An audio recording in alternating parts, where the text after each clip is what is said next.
Hello guys! So for today's recipe is carrot donut.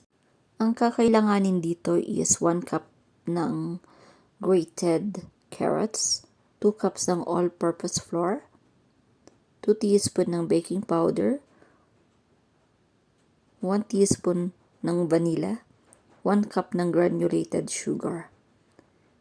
Mag-add din tayo ng 2 eggs, tsaka 1/8 cup ng water. Paghaluin lang natin, tapos gagawa tayo ng dough. Gumamit pala ako ng disposable hand gloves at nilagyan ko ng konting oil para hindi didikit yung ating dough. Tsaka natin ininid. Ipa-flat natin yung ating dough gamit ang rolling pin. Once na na-flatten yung ating dough, gamit tayo ng any circle na pang-cut or yung donut cutter if meron.